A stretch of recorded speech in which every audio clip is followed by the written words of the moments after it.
Comme je vous ai dit, c'est la obéissance. Les Treuler Oui.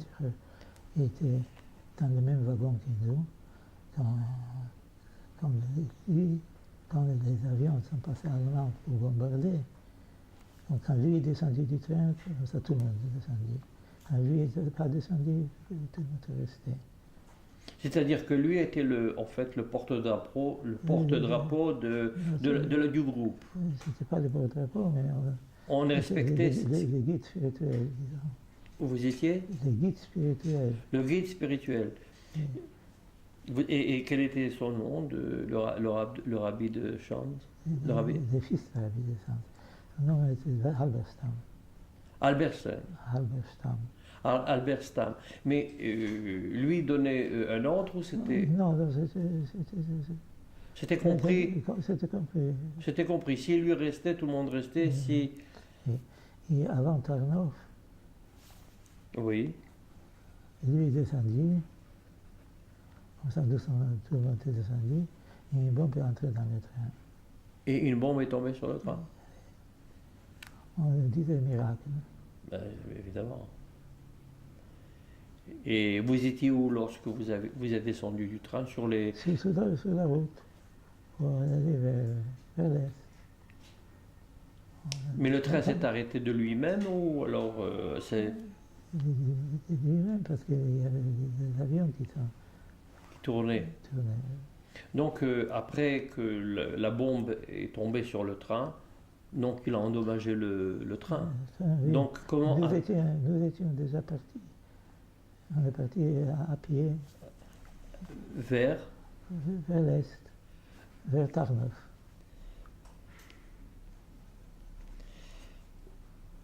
Alors vous arriviez à Tarnov. On n'est pas arrivé à Tarnov parce que je ne sais pas qu'est-ce qui se passait. On allait vers Rzeszów. Vers Rzeszów.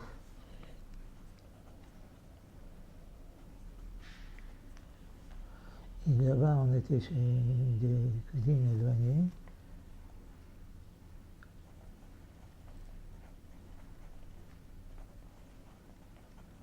Et un de mes cousins qui était transporteur, il avait un camion, et on est tous vers Niemirov. En arrivant à Niemirov, on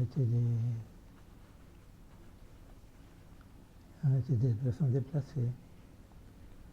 Et après, la guerre entre la Pologne c'était fini. Ça durait une dizaine de jours. Et après, nous étions à Niemirov, les soviétiques qui sont venus. Donc vous viviez une certaine époque sous domination soviétique. Oui. Et comment se passe-t-il la domination soviétique? La domination soviétique, c'est assez curieux.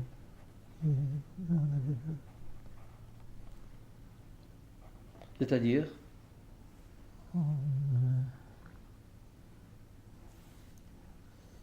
Par exemple, une petite anecdote. Il y a un juif qui allait, il y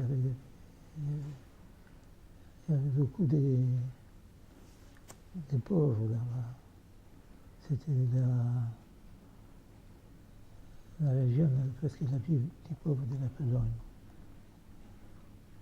Et il y avait des juifs qui avaient un officier russe qui était d'origine juive. Comme ça, il y a un certain juif qui est allé chez lui et qu'on lui donne. Il demandait l'aide. Comme ça, l'autre lui a dit, nous ne sommes pas venus pour vous donner, nous sommes venus pour prendre. Et vous l'avez entendu de quelle façon? De vive voix? Non. Par rumeur? Rumeur. Des rumeurs. Mais vous, en tant qu'enfant, ou disons en tant que jeune, comment viviez-vous cette époque, ce moment-là, ces tribulations en fait? C'était assez difficile. C'est-à-dire? C'est-à-dire parce que nous, dans l'histoire de Pologne, les Cosaques étaient anti-polonais. Et quand on est venu de Nemirov, c'était l'Ukraine. Les Cosaques, Bogdan Chmelnytsky, c'était un héros. Oui, mais c'était avant 1939. C'était le 1939. On était Non, mais quand vous parliez des Cosaques, c'était. Ah oui, c'était le temps de Chmelnytsky. C'était bien avant. Bien Donc, avant, alors, pour nous, pour un enfant, d'un coup ça change. Celui qui était un héros est devenu. Celui qui était antisémite, anti-polonais, il est devenu un héros. il est devenu, s'il vous plaît? Il était héros.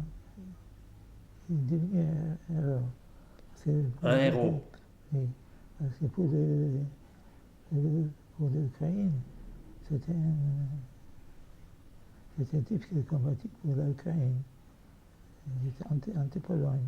Et tous ces juifs qui se trouvaient à Nemirov, comment cela se passe-t-il? Comment faisiez-vous pour subvenir à vos besoins? Vos parents, par exemple? On avait certains Un pécule. véhicules. Et vous êtes resté combien de temps à Nemirov? Un an environ. Alors, que faisiez-vous un an? J'allais à l'école. Vous alliez à l'école? Et du fait que vous veniez d'une famille chassidique, continuez-vous la religion? Oui. De quelle façon? Dans des De la même conditions? façon, de la même façon, de la même condition. Y avait-il une synagogue organisée? Oui, parce que c'était une ville c'était une brigade qui avait beaucoup de juifs là-bas. C'est-à-dire que rien n'avait changé en fait.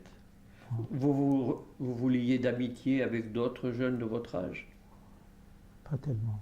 C'est-à-dire que, On n'avait pas tellement de temps. c'est-à-dire que le temps était partagé par quoi? Du fait, quand vous disiez vous n'aviez pas tellement de temps, c'est-à-dire vous faisiez quoi? Vous rempliez pas. Donc vous êtes resté un an et vos parents faisaient quoi? On va dire. Et donc, et vous viviez chez qui? Chez vos grands-parents? Non, là-bas c'était. On nous a donné une habitation pour tous ceux qui sont déplacés. On nous a donné une habitation. Et donc, quel est le mobile qui vous a amené à quitter Nemirov? C'était une mobile pendant une vie. On a tous les juifs qui sont venus Pologne. de l'ouest de la Pologne. On a tous emmené en Sibérie C'est-à-dire en quelle année? en 1940. Et de quelle façon vous ont-ils pris en Sibérie? Il y a une façon, d'abord, de Nemirov, il n'y avait pas de train. Comme ça, on nous a emmenés jusqu'à la première station, il y avait un train. Et c'était, je pense, jusqu'à Lvov. On allait avec des charrettes. Et de Lvov, on est parti avec les trains vers l'est, vers la Sibérie. C'est-à-dire, ben, c'était organisé par les Soviétiques. les soviétiques. Mais c'est-à-dire que, comment vous ont-ils amené à la gare? Avez-vous reçu un avis dans lequel vous deviez partir? On a devenu par la force des choses. C'est-à-dire? On nous a expulsés. On vous a expulsé. De quelle façon? De toute façon, on a mis tout le monde, toute la famille dans les charrettes et amené à la gare de Lvov. Mais on vous a sorti de votre demeure? Oui, On vous a dit, hop, tout le monde dehors? tout le monde dehors, oui. Et vous êtes parti avec quel bagage? Qu'est-ce qu'on avait? Pas grand-chose. Alors donc, vous vous êtes retrouvé dans ce train dans ce train, je vais aller vers l'Est. Et dans quelle atmosphère avez-vous quitté, vous, entre jeunes, lorsque vous êtes expulsés? Quelle est l'atmosphère qui y règne? Nous, les enfants, comme ça, on ne comprenait pas ce qui se passe.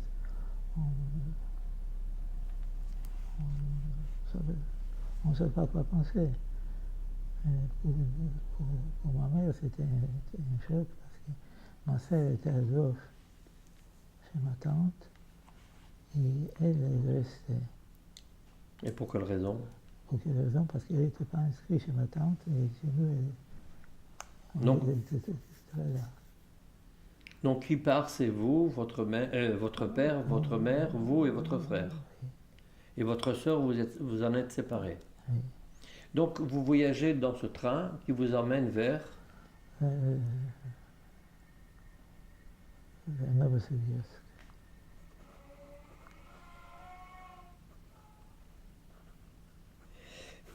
Et dans ce train d'expulsés, ce n'était que des juifs. Et vous aviez, vous saviez pour quelle raison vous étiez expulsé, enfin, Parce qu'on était venu de l'Est, on est venu de l'Ouest. Et quel était le mobile de vous avoir emmené là-bas? Pour vous faire travailler? Pour quoi faire? Je ne sais pas. Donc vous êtes arrivé à Novosibirsk Novosibirsk. après un voyage de combien de temps? Oh, peut-être À votre avis, bien sûr. une semaine, plus ou 10 jours. Mais vous donne-t-on une certaine nourriture pendant tout ce temps-là? Je ne me rappelle pas. Donc vous êtes arrivé à Novosibirsk. En Novosibirsk, après on nous a emmenés dans le taïga. Dans la taïga. Oui. Et ça veut dire quoi de vous avoir emmené dans la taïga? C'est-à-dire c'était un camp, c'était C'était pas un camp. un village, C'était un endroit où il y avait déjà là-bas des expulsés, des Polonais. Mais c'était un camp fermé, un camp ouvert? Non, c'était ouvert, mais il était fermé. Parce qu'il y avait 200 km jusqu'à C'est la première ville, ou le premier village. Non, 60 km jusqu'à le premier village et 200 km jusqu'à la gare. Mais c'était un... Quelle était la population qui peuplait cet endroit? Cet endroit, ça veut dire qu'il n'y avait pas de population là-bas, il y avait des expulsés. Avant, c'était des comment ils s'appelaient ça? Des goulags. Des goulags, c'est-à-dire un camp. Oui, mais c'était pas il y avait comment ça s'appelle? Il n'y avait pas de barrière. Il n'y avait pas de barrière. Mais comment définissiez-vous cet endroit? Comme un camp, comme un goulag, comme quoi? Un goulag, c'est un camp, en fait. Un goulag, non, un goulag, c'est des gens qui sont... Oui, mais alors, comment définissiez-vous cet endroit? Cet endroit, moi, je dis... Comme un camp, comme un camp. Un camp qui était... Vous pouvez décrire ce camp? À quoi ressemblait-il, ce camp? En pleine forêt.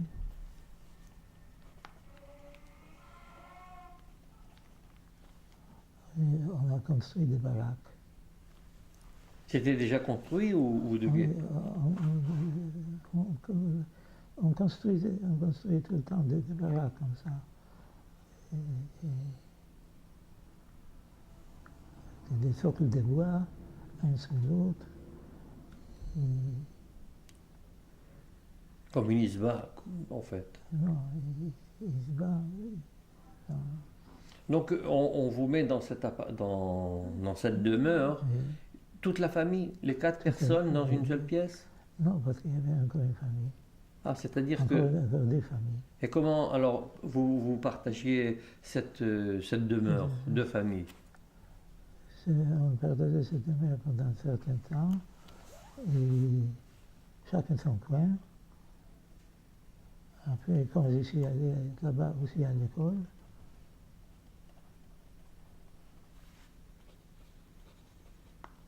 Vous alliez à l'école? et on était quatre élèves. Je suis allé là-bas à l'école.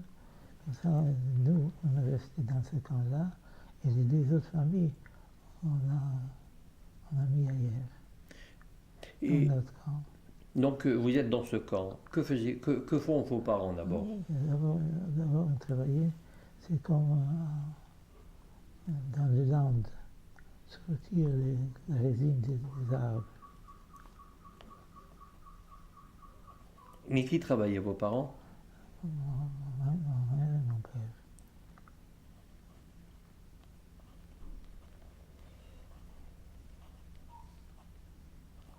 Et vous alliez à l'école? Et, Vous appreniez quoi? Le russe, en fait? le russe, l'histoire, le russe. Et il y avait d'autres élèves ou c'était On est- uniquement des juifs dans cette école? Uniquement des juifs. On était quatre dans la classe. C'était- Donc, vous étiez 4 élèves, mais qui était l'enseignant? C'était un professeur, une maîtresse. Pour 4 élèves. Et, attendez, ça, ils ont été soulevés là. Le téléphone est reposé.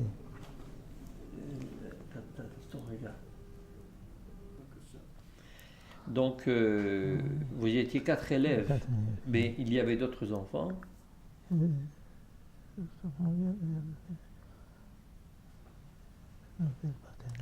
Et donc, la vie scolaire pour vous, c'était comment? Pouvez-vous le décrire? Pouvez-vous décrire? La vie scolaire là-bas, c'est ça, quand on était en cours, on restait, sinon on allait dans les bois, on venait de ramasser des myrtilles, de ramasser des champignons.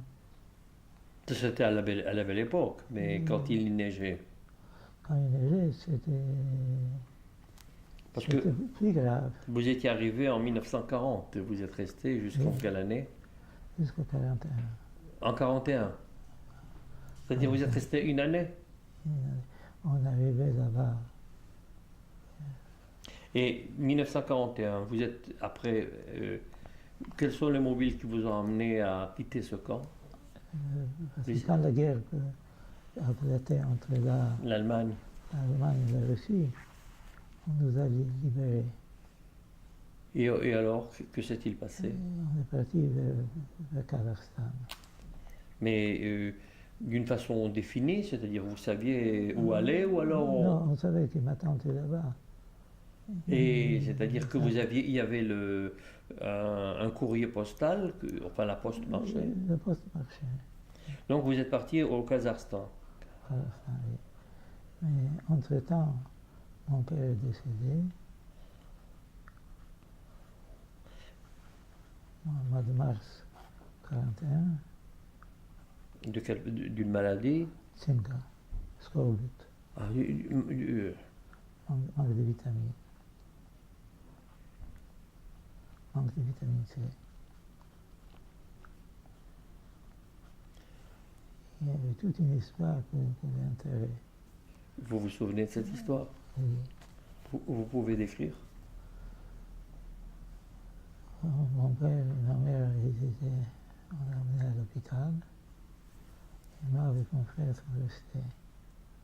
Après, il y a quelqu'un qui nous a fait savoir que mon père est décédé. Ça, on allait pour faire son enterrement. Après, il y avait un de nos voisins qui, lui, était déjà là-bas une fois. Comme ça, on lui a demandé de nous accompagner. Il a demandé une certaine somme. Ça, on lui a promis. Sur le chemin, mon frère était aussi malade, il ne pouvait pas marcher tellement vite. Ça, la personne qui me l'a donné, il m'a dit comme ça, toi, tu vas, moi ici j'ai une connaissance, toi on se retrouvera le lendemain. Je ne savais pas où aller, je suis allé à l'hôpital. Ma mère, pendant ce temps-là, on l'a ramené de retour dans le camp. Et mon père ne savait pas quoi faire. J'étais là-bas, il y a une dame qui demandait qu'est-ce que tu fais ici, une dame de notre ville natale. Elle est dans un autre camp. Comme ça, je lui ai dit. Comme ça, elle m'a dit viens avec moi. On allait chez les Russes qui nous ont reçus. Franchement, on ne peut pas s'imaginer de quelle façon. Le lendemain, quand mon frère est venu, comme ça, et on tout préparé, comme on fait l'enterrement. Mais malheureusement, c'était au mois de mars. Il y avait encore la neige assez haute et on ne sait pas où il est enterré. On sait dans quelle ville, mais l'endroit. Donc, après l'enterrement de votre père, Oui. On s'est retourné dans le camp. On devait aller 70 km à pied, et comment avez-vous fait? en marchant, 70 km, et cela vous a pris combien de temps? peut-être des jours. 2 jours. C'est-à-dire que plus de 35 km par jour, vous faisiez? Et la nuit, on ne pouvait pas. Et alors 35 km dans la journée? Oui.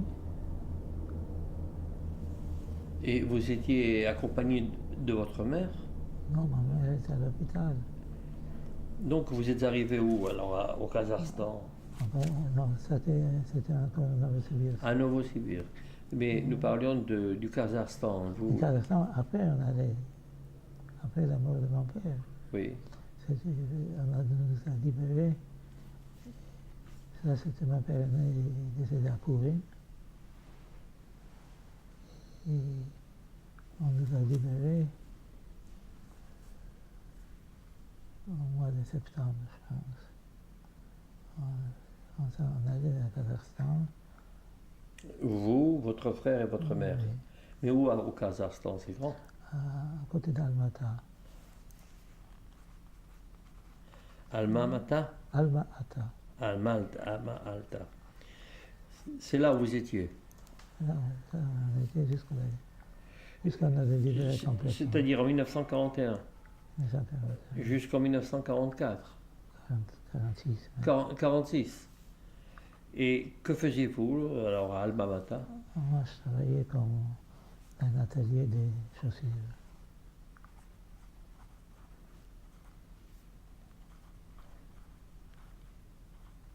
Et votre mère? Ma mère travaillait dans un atelier de couture, Et votre frère? aussi dans un atelier de chaussures. Vous travailliez? C'était votre quotidien, c'est-à-dire c'était une sorte de routine. Et après, j'étais une sorte, comme on dit, une sorte de routine. Et vous habitiez où alors?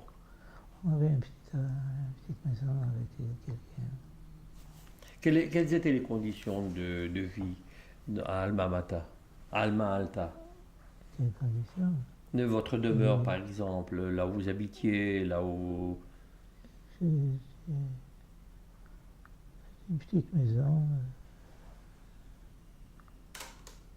Avec Alors donc, quelles étaient les conditions de...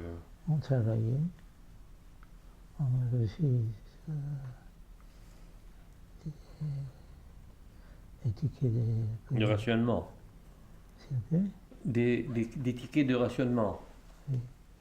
Mais alors vous vous liez d'amitié avec d'autres personnes ou alors vous viviez seul? Non, il y avait là-bas. Y avait-il une communauté juive par exemple? Il y avait Cela veut dire pour vous qui venez d'une famille chassidique de continuer une vie religieuse? C'était beaucoup moins. Beaucoup moins. Cela vous portait préjudice, c'est-à-dire vous ressentiez un manque? Non, Non. C'est-à-dire que la cache-route, c'était un problème? non, c'était pas un problème parce que on mangeait de la viande, on ne mangeait pas de la viande. Vous ne mangez pas de viande. C'est-à-dire que vous étiez devenu végétarien. Pas Par la tout à force des fait, choses. parce qu'il y avait, après il y avait un charrette là-bas aussi, En choquette. et parce qu'il y avait, comme la guerre, il y avait plusieurs juifs de Moscou, de Leningrad, de Kharkov, et ça c'est pas ça, nous. Et quels étaient vos loisirs, malgré tout vous aviez bien des moments à vous. Non, parce que vous savez, quand je travaillais dans l'atelier de l'État, je gagnais des... On ne pouvait pas vivre de ça. Alors vous faisiez quoi? Je travaillais à la maison, En faisant quoi? la même chose. C'est-à-dire vous étiez cordonnier Dans à la maison. la maison, oui. Et j'avais une certaine clientèle qui... Enfin, c'est ce qu'on disait, vous travaillez au noir. Oui, Mais cela comportait-il un certain risque? non, Non, c'était... tout le monde faisait ça. Tout le monde faisait ça. Et vous travaillez en fait dans cette cordonnerie pour qui? Pour l'État. Pour l'État, mais qui donnait ses chaussures à qui? Ils marchaient ils vendaient au marché noir. C'est-à-dire que c'était une coopérative qui travaillait pour le noir. Pour le noir. Et vous faisiez aussi pour le noir. Non, moi, je faisais à la maison. Ah oui, mais aussi. C'est-à-dire que c'était une chaîne de noirs. Comme vous dites. Et vous saviez de ce qui se passait, par exemple à l'extérieur, dans le monde, la guerre, ce qui se passait, Oui, on savait, pas oui dire, mais pas toujours. par oui dire, mais jamais d'une façon concrète. Non. On est dans la Pravda, La Pravda. les Essiens. Et que faisiez-vous de vos loisirs? Que faisiez vous Pas de loisirs. de loisirs? Vous n'aviez pas de loisirs? Je m'entends, vous aviez bien un moment à vous, ou alors c'était Non, travail. Ça va être,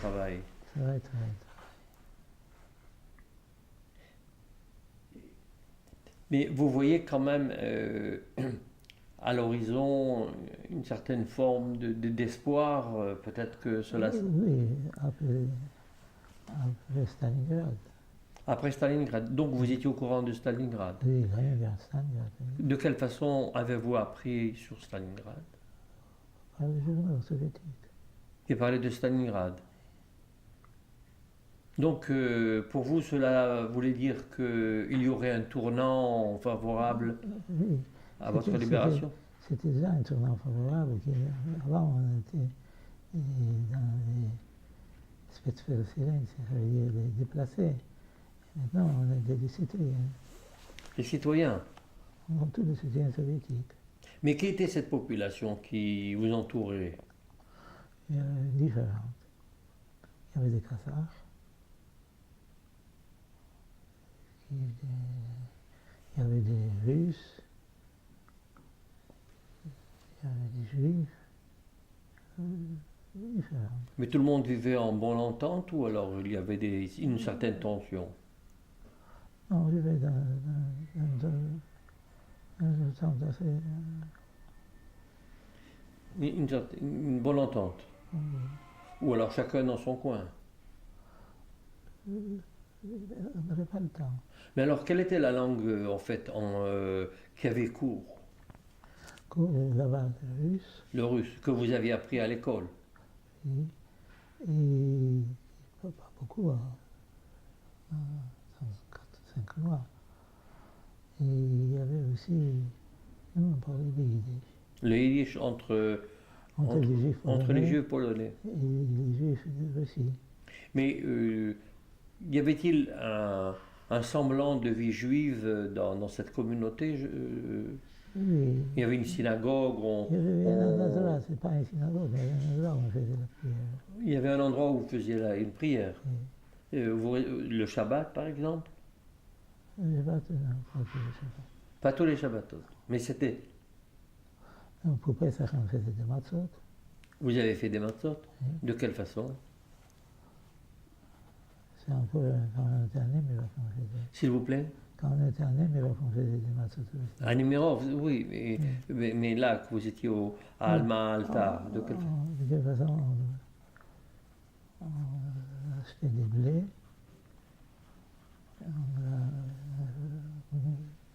entre deux pierres qui ont tourné, on faisait la farine, et après on faisait chacun dans sa façon, on faisait des matzot. Vous est-il arrivé de penser à votre demeure de Tchétchine, de Pologne, Si, au bon moment que vous aviez passé? si, on a pensé, j'ai pensé, je vais dire, oh, c'est moi, j'ai pensé à Dieu, comment je vais raconter ça à tous mes camarades quand je reviens de retour en Pologne. Mais malheureusement, quand je suis venu de retour, il n'y avait pas à qui raconter. Ah, vous disiez que vous alliez raconter, mais il n'y avait personne à qui raconter. Mais ça, c'est après. Mais pour l'instant, vous pensiez raconter. Oui, Vous pensiez raconter. Alors, donc, vous qui viviez, vous aviez 11-12 ans à ce moment-là. Et comment preniez-vous ces événements? on ne savait pas qu'est-ce qui se passait encore de ce côté-là. Mais enfin, le fait de vivre ce quotidien, Oh, de- il y avait une certaine nonchalance, une certaine... sans penser, il y avait une certaine nonchalance. je pense. Avez-vous pensé le jour où vous seriez libéré, où vous sortiriez de cet endroit, que pensiez-vous faire? Je ne sais pas. Vous ne pensiez pas. Je ne sais pas. Vous travaillez au jour, c'est-à-dire que la vie se déroulait au jour le jour? Un jour pousse un jour? Et ceci vous a amené. Avez-vous, par exemple, dans notre conversation ultérieure, vous m'avez montré un bougeoir que votre mère allumait. Et comment malgré tout, vous respectiez les bougies du Shabbat. Oui, oui. C'est comme maintenant. Chacun fait la vie à sa façon. Vous le faisiez à chacun à sa façon. Et malgré tout, vous allumiez les bougies du Shabbat. Il y a une certaine continuation quand même. Mais alors, ces bougies, vous les trouviez où? Vous les achetiez où? Au magasin? Enfin, il y avait de quoi faire. Il y avait des problèmes. C'est-à-dire que dans l'endroit où vous vous trouviez, il y avait l'électricité ou alors vous éclairiez avec une lampe à huile, À pétrole. une lampe à pétrole. Donc les bougies, ça se trouvait quand même. Ça se trouvait quand même. Et donc, bon, vous parlez de la confection de matzot. Comment avez-vous fait? Alors, vous m'avez dit entre deux pierres. Les pierres qui ont tourné pour moudre les blés. Et après, on tourne avec de l'eau, et on tourne un morceau, et avec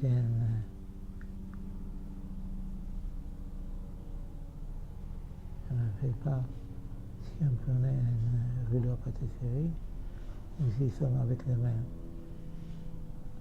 On faisait. Ça, je ne me rappelle pas. Mais je sais qu'il ne fallait pas retourner. Il fallait toujours qu'il soit au même endroit. Si vous retournez, comme ça, il faut jeter. Et donc, le fait d'avoir confectionné ces matzot, cela veut dire que vous avez fêté le Pessah. Oui, oui. Ou vous l'avez mentionné. Comment l'avez-vous fait? Ça, je ne me rappelle pas si on avait un livre ou non. L'Agada, c'est-à-dire que le soir de Pessah, l'aile du Seder, comment l'avez-vous passé? Mais enfin, vous l'avez... On savait qu'il s'est passé, on savait si c'était tel fait ou tel fait, mais comment exactement, je ne sais pas vous dire. Vous ne vous souvenez plus. Donc, et les autorités russes, les autorités soviétiques, vous s'occupez de vous de quelle façon? Ils ne s'occupaient pas de nous parce qu'on était comme des soviétiques. On était considérés comme des soviétiques. Donc, ils ne s'occupaient pas de vous, c'est chacun C'est pour vrai, soi oui. et Dieu pour tous. Oui. Mais lorsqu'on était malade ou on avait besoin d'un soin quelconque, de quelle façon cela se passait? Et on allait chez le médecin, il y avait un médecin là-bas. C'est la fille de notre directeur de l'atelier, était médecin. Ça employait combien de personnes cet atelier? Cet atelier, ça employait une douzaine de personnes. Mais malgré tout, vous étiez quand même un enfant, vous étiez quand même une jeune personne, vous aviez 11-12 ans. Ça ne les intéressait pas? Avait-il un sentiment particulier pour les enfants ou alors c'était pas leur problème? C'était pas leur problème.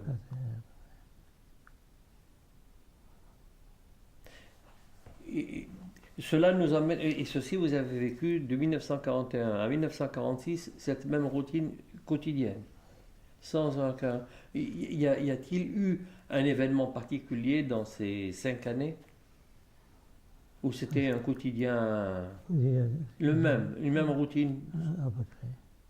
Donc, mais le fait de vous habiller, de chercher un pantalon, une chemise, on l'achetait où?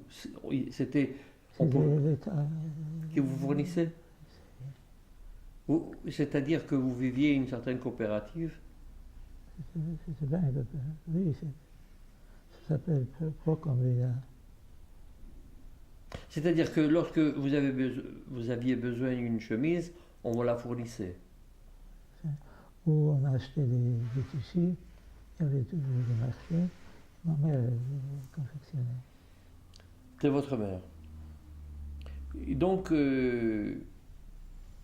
vous passiez toutes ces années-là d'une façon tout à fait un peu coupée de l'extérieur? Coupée de l'extérieur? De quel extérieur? Disons de la Pologne, de l'Europe, Ken? Oui. Et donc, à partir de quel moment cela change? 1946. 1946. Comment cela vient? Mais enfin, vous apprenez quand même que la guerre est finie. Oui. Parce que nous, on avait des passeports Polonais. Comme ça, on nous a libérés, qui on peut partir de la Russie. Mais en 1945, vous apprenez que la guerre est finie. Oui. De quelle façon? Pas par les journaux, par la radio. Tout d'un coup, comme ça, on vous dit, tac, la guerre est finie. Oui. Et alors, de quelle façon, quel sentiment cela déclenche en vous? Qu'on a gagné. Mais cela veut dire que vous allez être obligé de tout recommencer, de repartir, de chercher à quoi faire? Ou alors... On n'a pas pensé à ça. D'abord partir. Nous allons... La calette est terminée.